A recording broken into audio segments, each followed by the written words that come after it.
ایک بار درود شریف پڑھ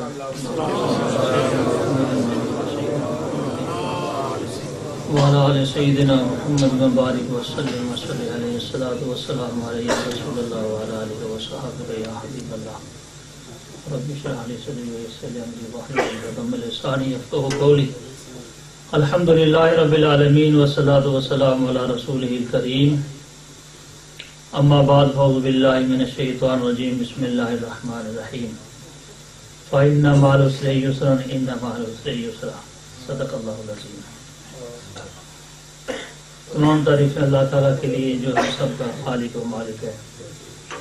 درود و سلام امام المرسلین رحمت کائنات محمد مصطفیٰ علیہ الصلوۃ والسلام کی ذات پاک پر جن کے توسل سے جن کے نظر کرم سے یہ ساری محفلیں یہ ساری چیزیں یہ ساری بہاریں اپنے مقام پہ قائم اور دائم ہیں. آج جہاں اسٹیج پر کافی سارے علماء کرام مشائخ اعظام تشریف فرما ہیں، کچھ علماء بیان فرما کے چلے گئے، کچھ تشریف فرما ہیں. آج طاہر القادری صاحب کے بارے میں ہر عالم دین اپنے اپنے خیالات کا اظہار کر رہے ہیں. طاہر القادری صاحب وہ تعارف کے محتاج نہیں ہیں، ان کی تحریک جو ہے وہ ان کو اس سے متعارف سارے دنیا ہے. طاہر القادری صاحب الجھانے کے لیے بہت سارے کانٹے بچھائے گئے. ان کو الجھانے کے لیے مختلف چیزوں میں پھنسانے کے لیے مختلف اسباب پیدا کیے گئے، مختلف وسائل پیدا کیے گئے، مختلف تنظیمیں رکھی گئی، مختلف پروگرام کیے گئے. کسی طریقے سے طاہر القادری جو اپنا مشن لے کے جا رہا ہے اس کے اندر رکاوٹیں ڈالی جائیں. طاہر القادری کے آگے رکاوٹیں ڈالنے کے لیے طرح طرح کے کانٹے بچھائے گئے. میں اس برمنگھم کے اندر بے شمار چیزوں کے اندر میں خود پروگراموں میں شامل ہوتا رہا. پاکستان میں جب طاہر القادری صاحب کا یہ اس پروگرام کا آغاز ہوا تو اس وقت ہم فیصل آباد میں اس پروگرام کے اندر ساتھ شریک رہتے تھے.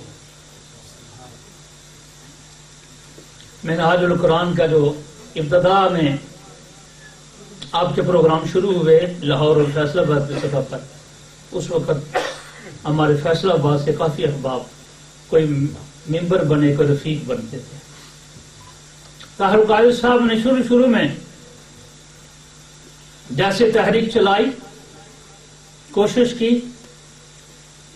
تو کچھ لوگوں کو اپنی پڑ گئی کہ شاید ان کی اگر یہ عروج پہ چلے گی تو ہماری عزتیں نیچے آ جائے گی، ہمارے کچھ محنتیں کمزور ہو جائیں گی، ہمارے بول کچھ کمزور ہو جائیں گے، ہماری عزتوں میں فرق آ جائے گا.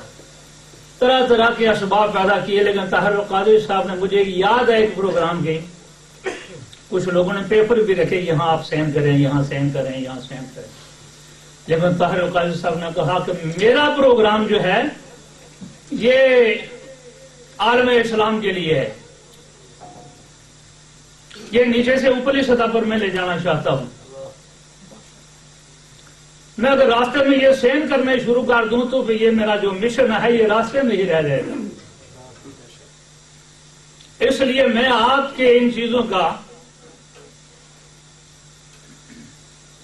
کے ساتھ میں منسلک نہیں ہونا چاہتا ہوں، نہ ان چیزوں کے ساتھ میں آپ کے ساتھ وابستہ ہونا چاہتا ہوں، اور نہ ہی مجھے آپ کی ان کی سندوں کی ضرورت ہے. کہ اگر آپ مجھے پاس کریں گے تبھی میں پاس ہوں گا، آپ کے پاس کرنے سے ہی میرا آگے یہ مشن چلے گا نہیں. میں تو اللہ اور اس کے رسول کی ذات پر بھروسہ کر کے مشن لے کے نکل رہا ہوں.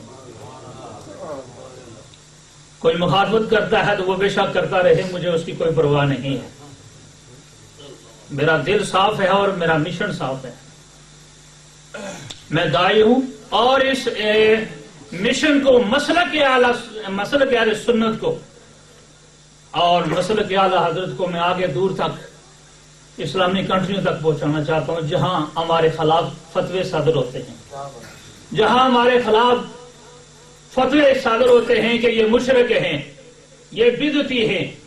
ہمارے خلاف اتلی سطح کا اسلامی کنٹریوں میں اتلی سطح تک ہمارے خلاف جو زہر اگلا جاتا ہے، ہم اس امام اہل سنت کے اور مسلک اہل سنت کی وہاں تک میں ایک رسائی لانا چاہتا ہوں کہ ہمارے مسلک کے اوپر جو فتوے صادر کیے جاتے ہیں، ہمارے مسلک کے خلاف جو پروگرام دیا جاتا ہے یا چیزیں جو ہے نشر و انشاء میں لائی جاتی ہیں، وہ بالکل ہمارے مسلک کے خلاف پروپیگنڈا ہے۔ ہمارا مسلک جو ہے بالکل آئینے کی طرح صاف ہے۔ ہمارا مسلک وہی ہے جو امام اعظم ابو حنیفہ، ہمارا مسلک وہی ہے جو اماموں کا ہے، اور ہمارے اعلیٰ حضرت کے خلاف جتنی ہی لوگوں نے زیادہ باتیں اپنے منہ سے اگلی ہوئی تھی، دوسرے لوگ مواقع تلاش کر رہے تھے، یقین کریں کہ طاہر القادری صاحب نے اپنے تقریروں کے اندر منہ توڑ ان لوگوں کو جواب دیے۔ جہاں جہاں بھی وہ لوگ اپنے زور کے ساتھ، اپنی محنتوں کے ساتھ، وہ لوگ بہت زیادہ ان کی کوشش ہوتی تھی کہ اس مسئلے کو دبا دیا جائے، اس عقیدے کو دبا دیا جائے، اولیاء اکرام مشایخ اعظام کو ماننے والے اس عقیدے کو نیچے دبا دیا جائے۔ لیکن جتنا ان لوگوں نے اس مسئلے کو دبایا، اتنا ہی طاہر القادری سے اس کے اوپر آگے بڑھانے کی کوشش کی ہے۔ آج میں دیکھتا ہوں، میں دیکھیے کہ تبدیلی لانے والا اللہ ہے، وہ بڑا شان والا ہے۔ بے شمار ہم وہ شاہ سوار بھی دیکھتے تھے جو دیکھے ہیں، جو کبھی کبھی طاہر القادری کے لیے رکاوٹیں بھی بنتے آئے، لیکن آج بے فضل تعالی الحمدللہ اللہ تعالیٰ انہی سے ہی حقیقت کی باتیں کہلواتا ہے، انہی کے زبان سے سچائی کی باتیں کہلواتا ہے۔ سچائی سچائی ہوتی ہے، حقیقت حقیقت ہوتی ہے، بناوٹ کے پھولوں میں خوشبو نہیں ہوتی۔ سچائی جو صحیح پھول ہوتا ہے اس کے اندر خوشبو ہوتی ہے، اور حقیقت کی جو بات ہوتی ہے وہ کبھی چھپ کے رہتی نہیں ہے۔ حقیقت جو ہے، سچائی جو ہوتی ہے، وہ کسی نہ کسی موڑ پہ، کسی نہ کسی مقام پہ جا کر اس کی حقیقت جو ہے وہ ظاہر ہو جاتی ہے۔ لیکن یقین کریں، ہم بے شمار ہمارے یہاں مشایخ علماء بیٹھے ہیں، اپنے بھی خیالات کا اظہار فرمائیں گے۔ ہم تو داد دیتے ہیں طاہر القادری صاحب کو، جو اکیلے چلے تھے اور بہت بڑا کارواں لے کے نکلے۔ اکیلے چلے تھے لیکن آج الحمدللہ بہت بڑا کارواں ہے، ان کے ساتھ کارواں ہے، بے شمار جوان طبقہ ان کے ساتھ ہے، اور بزرگ لوگوں کی دعائیں ان کے ساتھ ہیں۔ اور طاہر القادری صاحب نے اس وقت مسلک کے لیے جو کام کیا ہے، بہت بڑا کام کیا ہے۔ ایک دن میں ان کا پروگرام سن رہا تھا تو اس کے اندر بتا رہے تھے، کسی عربی کے عالم دین کا ذکر فرمایا کہ اس نے غالباً 300 کی 400 کے لگ بھگ اس نے موضوعات پر تقریریں ہیں۔ طاہر القادری صاحب کا بیان تھا کہ تقریباً یورپ یا عرب خلیج کے اندر یا پاکستان کے اندر آپ کی 400 سے زائد موضوعات پر آپ کے خطابات ہیں۔ ہم تو مہینے کے حساب سے ہی صرف تقریریں ہوتی ہیں نا، لیکن ان کے ایک موضوع نہیں، ان کے بے شمار موضوع ہیں۔ 400 سے بھی زائد موضوعات پر آپ کے جو خطابات ہیں وہ ریکارڈ میں ہیں، کیسٹوں کے اندر ہے، ویڈیو کیسٹوں کے اندر، کتابوں کے اندر، اور اردو میں، انگلش میں، عربی میں۔ جو عربی پڑھنے والے وہ اس سے عربی سے فائدہ اٹھا رہے ہیں، اور جو انگلش پڑھنے والے وہ اس سے فائدہ اٹھا رہے ہیں، جو اردو پڑھنے والے اس سے فائدہ اٹھا رہے ہیں، کیسٹوں سے لوگ فائدہ اٹھا رہے ہیں۔